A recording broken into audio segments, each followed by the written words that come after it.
शक्तीपीठ महामार्गासंदर्भात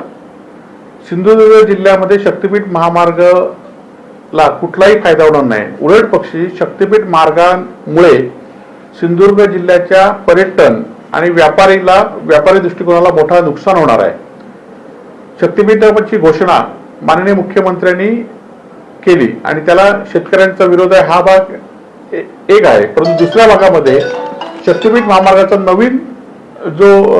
नकाशा आलाय त्या नकाशामध्ये शक्तीपीठ मार्ग राधानगरीपर्यंत आलेला आहे आणि राधानगरी मार्गे तो पात्रदेवीपर्यंत शक्तीपीठ मार्ग पोहोचणार आहे। परंतु आपण बघितलं असाल की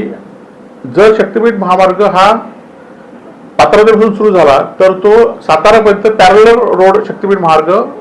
राष्ट्रीय महामार्ग पुणे बँगलोरला पॅरलल साताऱ्यापर्यंत आहे आणि साताऱ्यापर्यंत पॅरलल असल्यामुळे साताऱ्यापासून मुंबईला जायला हा रस्ता अधिक सोपेचा होईल। त्यामुळे भविष्यात आम्हाला भीती आहे की मुंबई गोवा मार्गे जे जाणारे लोक आहेत किंवा मुंबई मार्गे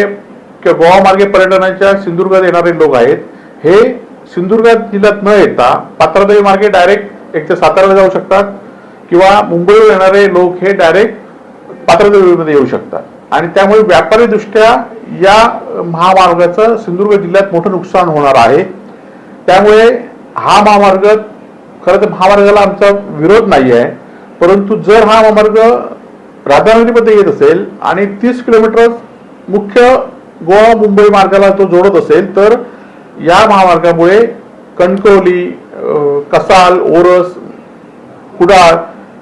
सावंतवाडी ह्या भागाला ह्याचा फायदा होईल। मालवण वेंगुर्ल्यातले पर्यटक या शक्तीपीठ महामार्गामुळे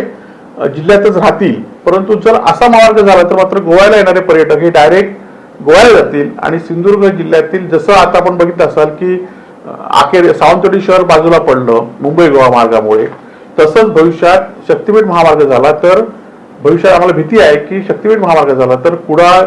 कणकवली, कसाल वगैरे ही जी महामार्गाची शहरं आहेत ती बाजूला पडतील। मालवण आणि वेंगुर्ल्याचा जो पर्यटक आता हळूहळू सुरू झालेला आहे तो सुद्धा बाजूला पडेल आणि लोक डायरेक्ट शक्तीपीठ मार्गाने मुंबई एक्सप्रेस हायवेवरून साताऱ्यावरून डायरेक्ट पात्रदेवीला उतरतील आणि त्यामुळे या शक्तीपीठाचा विचार करताना सिंधुदुर्ग जिल्ह्याचा विचार करावा अशी आमची मुख्यमंत्र्यांना आणि मंत्री महोदयांना आमची विनंती आहे।